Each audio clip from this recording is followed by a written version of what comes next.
केजरी ने शातिराना तरीके से ताहिर हुसैन को तो टिकट नहीं दिया। असदुद्दीन ओवैसी की पार्टी से ताहिर हुसैन को मुस्तफाबाद दिल्ली से चुनाव लड़ने का टिकट मिला है। पंकज मिथिल ने तर्क दिया, यदि इस गंभीर आरोप के आरोपी को यदि सिर्फ इसलिए बेल दे दिया गया ये चुनाव प्रचार कर सके तो एक गलत धारणा जाएगी। दिल्ली पुलिस के मुताबिक ये तीनों मास्टरमाइंड थे और इन तीनों ने दिल्ली को जलाने की, दिल्ली को तबाह करने की एक साजिश रची। ताहिर हुसैन की अंतरिम जमानत पर सुप्रीम कोर्ट में अब सुनवाई होगी और हालांकि बेंच जस्टिस पंकज मिथिल ने कहा कि आजकल जेल में रहकर चुनाव लड़ना आसान हो गया है। नमस्कार, कैसे हैं आप? दिल्ली दंगे का मास्टरमाइंड केजरी गैंग का ताहिर हुसैन, जिसने आईबी अधिकारी की नृशंस हत्या की, उसके ऊपर 10 मुकदमे दर्ज हैं। देश के तमाम गंभीर जो धाराएं हैं उसके तहत केजरी गैंग का सबसे बड़ा सरगना, दिल्ली दंगे का मास्टरमाइंड ताहिर हुसैन तिहाड़ जेल में है। 4 साल से तिहाड़ जेल में बंद ताहिर हुसैन को सुप्रीम कोर्ट ने भी जमानत नहीं दी, लेकिन जो लाभ केजरी को मिला, जो लाभ केजरीवाल को उसके वकील अभिषेक मनु सिंघवी ने अपने परम मित्र चंद्रचूड़ से दिलवाई, उसका लाभ ताहिर हुसैन उठाना चाहता था। मतलब ताहिर हुसैन अपने सरगना, अपने बॉस केजरीवाल की तरह बाहर आना चाह रहा था चुनाव प्रचार के नाम पर। दरअसल केजरी ने शातिराना तरीके से ताहिर हुसैन को तो टिकट नहीं दिया, लेकिन अमानतुल्लाह उस असदुद्दीन ओवैसी की पार्टी से ताहिर हुसैन को मुस्तफाबाद दिल्ली से चुनाव लड़ने का टिकट मिला है। इस मामले में ताहिर हुसैन ने सुप्रीम कोर्ट में अर्जी लगाई कि यदि केजरीवाल को चुनाव प्रचार करने के लिए बेल मिल सकता है तो मुझे क्यों नहीं। उसके बात में दम था और इसी आधार पर उसकी दलील सुप्रीम कोर्ट में सुनी गई। भारत के इतिहास में पहली बार हुआ था कि किसी को चुनाव लड़ने के लिए नहीं, चुनाव प्रचार करने के लिए जमानत दी गई। अपने भी चुनाव प्रचार करने के लिए नहीं, अपनी पार्टी के लिए। केजरी बेहद गंभीर धाराओं के तहत, पीएमएलए की धाराओं के तहत मनी लॉन्ड्रिंग के मामले में तिहाड़ जेल में बंद था और उसे सुप्रीम कोर्ट से जमानत इसलिए दिलवाई गई ताकि वो आम आदमी पार्टी का प्रचार कर सके। यह भारत के इतिहास में पहली बार हुआ था और इसे डीवाई चंद्रचूड़ ने अनुमति दी थी। डीवाई चंद्रचूड़ के बारे में कहा गया कि चूंकि वो चंद्रचूड़ और केजरी का वकील कांग्रेस पार्टी का कद्दावर नेता अभिषेक मनु सिंघवी वकील थे। सिंघवी और चंद्रचूड़ स्कूली कॉलेज के साथी रहे। दोनों के पिता प्रख्यात लॉयर और बाद में चंद्रचूड़ के पिता चीफ जस्टिस ऑफ इंडिया बने और अभिषेक मनु सिंघवी के पिता लक्ष्मीमल सिंघवी इस देश के कानून मंत्री। तो कॉकटेल समझा जा सकता है। दरअसल ताहिर हुसैन के मामले का में इस देश को बहुत कुछ समझने की जरूरत है। ताहिर हुसैन को फिलहाल बेल नहीं मिली है। मतलब चुनाव प्रचार करने के लिए ताहिर को केजरी गैंग की तरह, केजरीवाल की तरफ बेल नहीं मिला, लेकिन इस बेल की जिरह ने, सुप्रीम कोर्ट ने जो जिरह हुआ उसने इस देश के आम जन की आंखें खोल दी है। 2 जजों की बेंच थी और एक जज उसमें अहसानुद्दीन अमानुल्लाह थे। अहसानुद्दीन अमानुल्लाह, उनका भी कुछ जग गया होगा। अहसानुद्दीन अमानुल्लाह ने ताहिर हुसैन को बेल देने के लिए अपनी बेचैनी दिखाई कि क्यों नहीं इसे बेल दिया जा सकता है। दूसरे जज बेंच की अध्यक्षता पंकज मिथिल कर रहे थे। पंकज मिथिल सुप्रीम कोर्ट के जज हैं और साथ में अहसानुद्दीन अमानुल्लाह, ये दोनों की बेंच इस मामले की सुनवाई कर रही थी। दोनों की विचारधारा टकरा गई।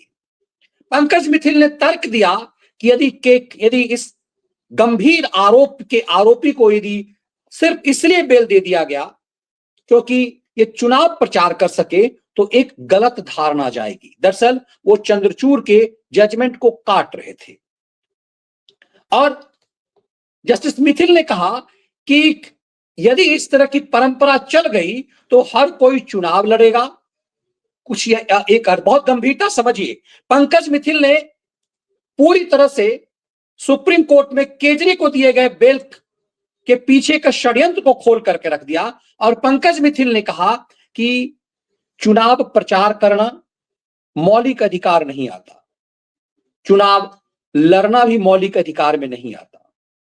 तो फिर किसी व्यक्ति को चुनाव लड़ने के लिए या फिर चुनाव प्रचार करने के नाम पर यदि बेल दिया गया तो इस देश में जितने भी खूंखार अपराधी हैं वो सब के सब जेल से बाहर आ जाएंगे।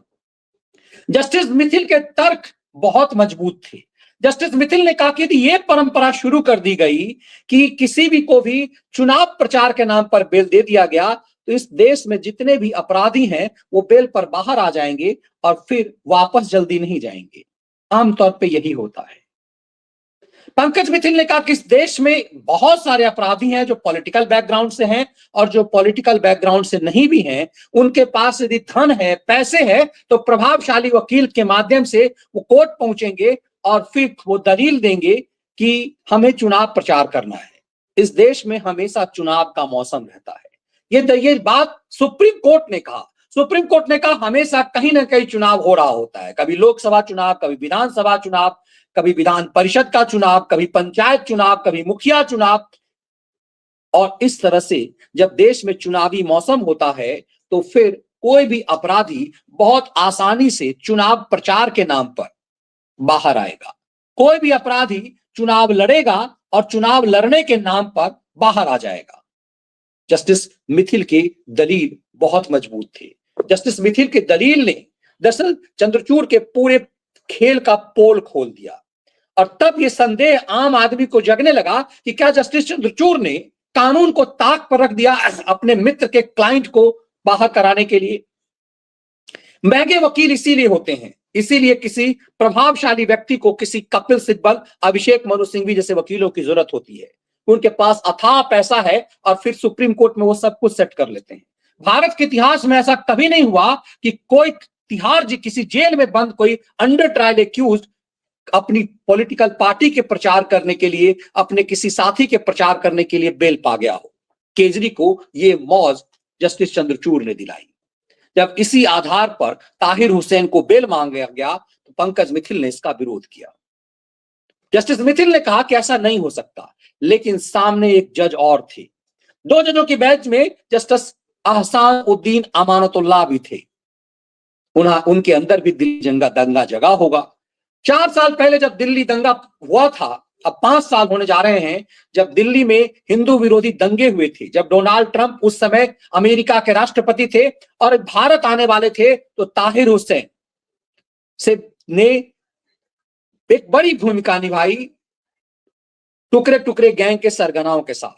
उसमें सरजील इमाम के साथ मिलकर के उमर खालिद, इन तीनों ने मिलकर दिल्ली को तबाह करने और जलाने की साजिश रची। दिल्ली पुलिस के मुताबिक ये तीनों मास्टरमाइंड थे और इन तीनों ने दिल्ली को जलाने की, दिल्ली को तबाह करने की एक साजिश रची। उसमें आईबी अधिकारी की हत्या, नृशंस हत्या की गई। इसी दिल्ली दंगे में ताहिर हुसैन, जो कि आम आदमी पार्टी का पार्षद था, वो पब्लिक लीडर था, वो प्रॉपर्टी डीलर था, उसने अपने विशाल छत पर गुलेल बम बनाए, सैकड़ों पेट्रोल बम बनाए और अपने छत के ऊपर से हिंदू मोहल्ले में उसने बम बरसाने शुरू किए, जिससे बड़े पैमानों पर लोगों की मौत हुई। दिल्ली में 57 से ज्यादा लोगों की नृशंस हत्या कर दी गई। इसमें ताहिर हुसैन को मास्टरमाइंड बताया गया। उस ताहिर हुसैन को अब तक जमानत नहीं मिल पाई है, लेकिन अब चुनाव की आड़ में उसे जमानत दिलाने का खेल खेला गया। अब इंटरेस्टिंग इस बात को समझिए, केजरीवाल ने बड़ी चालाकी से ताहिर हुसैन को अपनी पार्टी से अलग तो किया, लेकिन वो ताहिर हुसैन अब असदुद्दीन ओवैसी की AIMIM पार्टी से चुनाव लड़ रहा है। इस देश में कानून है कि यदि आप सजायाफ्ता अपराधी नहीं होते हैं, तब तक 2 साल तक की यदि सजा आपको उससे कम की सजा होती है तो आप चुनाव लड़ सकते हैं। ताहिर हुसैन को अभी सजा नहीं हुई है, वो अंडर ट्रायल एक्यूज्ड है, वो चुनाव लड़ सकता है। लेकिन कानून के मुताबिक आप जेल से चुनाव लड़ तो सकते हैं, लेकिन जेल में रह करके आप वोटिंग का अधिकार आपको नहीं होता है।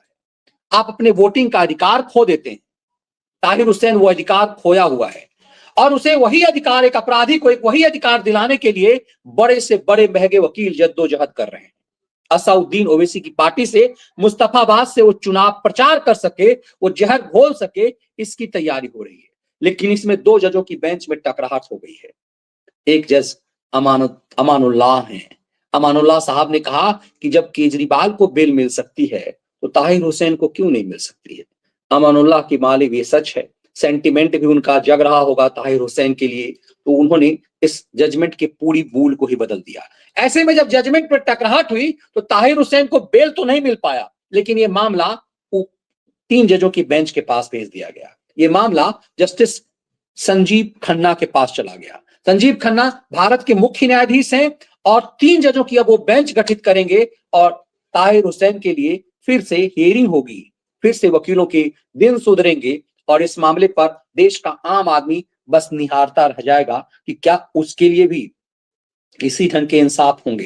क्योंकि ताहिर हुसैन के पास अथाह पैसा है और यह माना जा रहा है कि दिल्ली दंगा पूरी से एनजीओ गैंग और देश के विरुद्ध एक बड़ी साजिश थी। भारत के बाहर से एक बड़ी साजिश रची गई दिल्ली दंगे के लिए, इसलिए ताकि भारत की साख 26 जनवरी के समय खराब किया जाए। और यही वजह है कि खेल इतना खतरनाक हुआ। अब इस पूरे मामले में ताहिर हुसैन के बिल ने कई तरह के सवाल छोड़ दिए हैं। ताहिर हुसैन की अंतरिम जमानत पर सुप्रीम कोर्ट में अब सुनवाई होगी और हालांकि बेंच जस्टिस पंकज मित्तल ने कहा कि आजकल जेल में रहकर चुनाव लड़ना आसान हो गया है, ऐसे तो सभी लोगों को चुनाव लड़ने से रोकना चाहिए। दरअसल एक जज कह रहे हैं कि ऐसे सभी लोगों को चुनाव लड़ने से रोका जाना चाहिए, लेकिन दूसरा जज इसी मामले में कुछ और विचार रखते हैं। ये चीजें सिंपल नहीं है। ये पूरा मामला बताता है कि इस देश में खेल किस रूप में हो रहा है। ये पूरा मामला बताता है कि दरअसल आम आदमी के लिए जितना मुश्किल होता है सुप्रीम कोर्ट तक पहुंचना, मास्टरमाइंड लोगों के लिए इतना आसान क्यों होता है। इस पूरे मामले ने इस खेल को बढ़ा दिया है। 4 तारीख को अब दिल्ली में चुनाव होना है, 5 तारीख को दिल्ली में चुनाव होना है और जस्टिस अमानुल्लाह ने 4 फरवरी की सुबह तक ताहिर को अंतरिम जमानत देने की बात कही। हालांकि दोनों जज के अलग अलग फैसले। देखिए, जस्टिस अमानुल्लाह ने यह भी कह दिया कि इसको जमानत दे दिया जाए, जमानत भी दे दिया जाए चुनाव के दौरान तक, 4 फरवरी तक, और 5 को ये प्रचार करने के बाद ये जेल चला जाए। लेकिन दोनों जजों के फैसले में टकराहट हो गई और उसके बाद यह केस ऊपर के जजों के पास भेज दिया गया। तब आपको ये पूरा खेल समझ में आएगा। एक दिल्ली दंगा के मास्टरमाइंड के लिए सुप्रीम कोर्ट की बेबसी को समझिए। एक दिल्ली दंगा जो इसी ताहिर हुसैन के लिए केजरीवाल ने कितनी बड़ी बड़ी बातें करी थी। इसी ताहिर हुसैन के पक्ष में केजरीवाल ने खूब नाटक किए थे। तब के पंडित जेम्स राय के चैनल पर खैराती पाराओं ने इसके पक्ष में नैरेटिव बनाया था, इसका इंटरव्यू करके इसे निर्दोष साबित करने की कोशिश की थी।